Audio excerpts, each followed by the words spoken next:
결혼살이나 과부살로 알려진 과속살이 여자에 해당하는 살이라면 고신살은 남자에 해당하는 살입니다.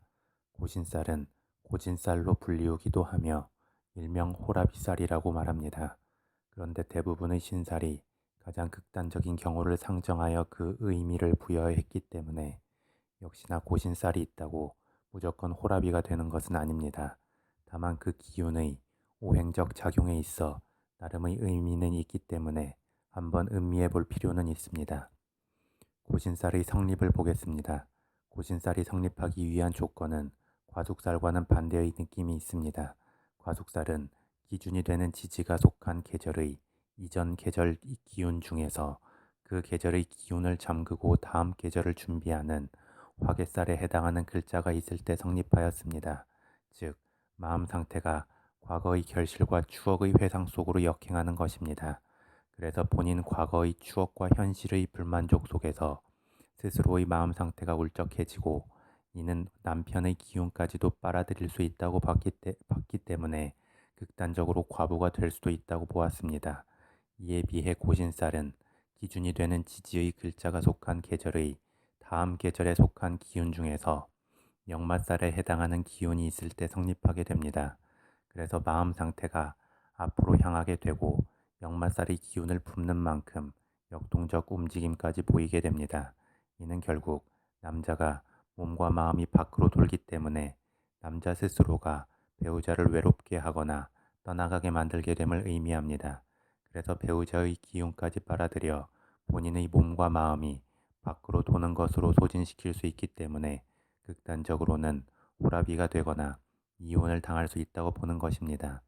고신살이 성립되는 조건은 화면을 참고하시면 됩니다. 고신살도 과속살과 마찬가지로 기준이 되는 지지를 연지만 보는 견해도 있고 일지만 보는 견해도 있고 연지와 일지 둘 다 기준으로 보는 견해도 있습니다.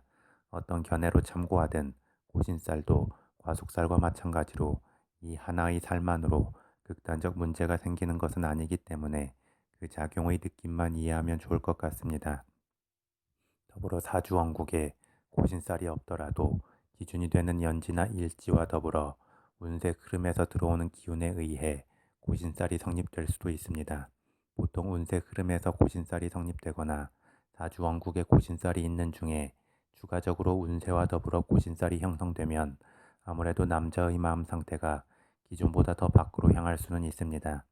고신살이 성립 예를 들어보면 연지나 일지에 봄에 속하는 임목의 기운이 있을 때 기준이 되는 지지를 제외한 다른 곳에 여름에 속하는 기운 중 역마살에 해당하는 사화의 기운이 있으면 고신살이 성립하게 됩니다. 추가로 연지나 일지에 겨울에 속하는 축토의 기운이 있을 때 기준이 되는 지지를 제외한 다른 곳에 봄에 속하는 기운 중 역마살에 해당하는 임목의 기운이 있으면 고신살이 성립하게 됩니다. 그럼 다음으로 고신살이나 과속살과 같은 기운을 긍정적으로 풀어가는 방법을 보겠습니다. 첫 번째 방법은 결혼을 늦게 하는 것입니다. 살의 기운은 강하고 날카로운 기운이기에 시간과 경험의 흐름 속에서 무뎌질 수 있기 때문입니다. 그래서 이 방법이 절대적인 것은 아니지만 충분히 의미는 있다고 생각합니다. 두 번째 방법은 두 사람의 나이 차이가 많이 나는 것입니다. 여기서 나이 차이는 절대적 나이만 의미하는 것이 아니고 상대방의 마음 상태까지 포함하는 것입니다. 즉, 실제 나이는 별로 차이가 안 나도 상대방의 마음 상태가 연륜이 느껴지는 사람일 수 있기 때문입니다. 그리고 여자나 남자나 모두 이왕이면 위로 나이 차이가 나는 연상이 좋을 수 있습니다. 그러면 고신살이나 과속살을 가진 남자나 여자를 큰 품으로 품어주고 이해할 수 있는 여지가 큽니다. 다만 역시나 이게 절대적인 방법은 아닙니다. 세 번째 방법은 아예 고신살과 과속살이 있는 남자와 여자가 만나는 것입니다.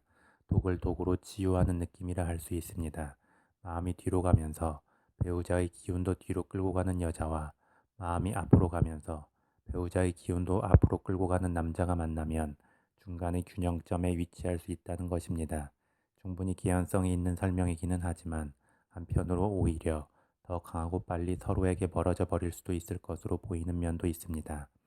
네 번째 방법은 한 번 이혼한 사람과 결혼하는 것입니다. 상대방이 첫 번째 결혼에서 실패했다면 결혼의 환상도 없을 것이고 실패의 경험을 통해 쌓인 여유와 이해심이 있을 것이기 때문입니다. 그래서 고신살이 있는 남자나 과속살이 있는 여자를 만나도 그 기운을 잘 이해하고 포용해 줄 수 있다고 보는 것입니다. 그런데 첫 번째 결혼에 실패했다고 무한정의 이해심과 포용력이 생기는 것은 아니고 보통 무언가 실수를 한 사람은 그 실수를 반복하는 경향이 있기 때문에 이 방법도 절대적으로 맞을 수는 없습니다. 개인적인 소견으로는 고신살이나 과속살이 성립되지 않더라도 그에 준하는 마음 상태가 있는 사람들은 일단 자신에 대한 이해가 선행되어야 한다고 생각합니다.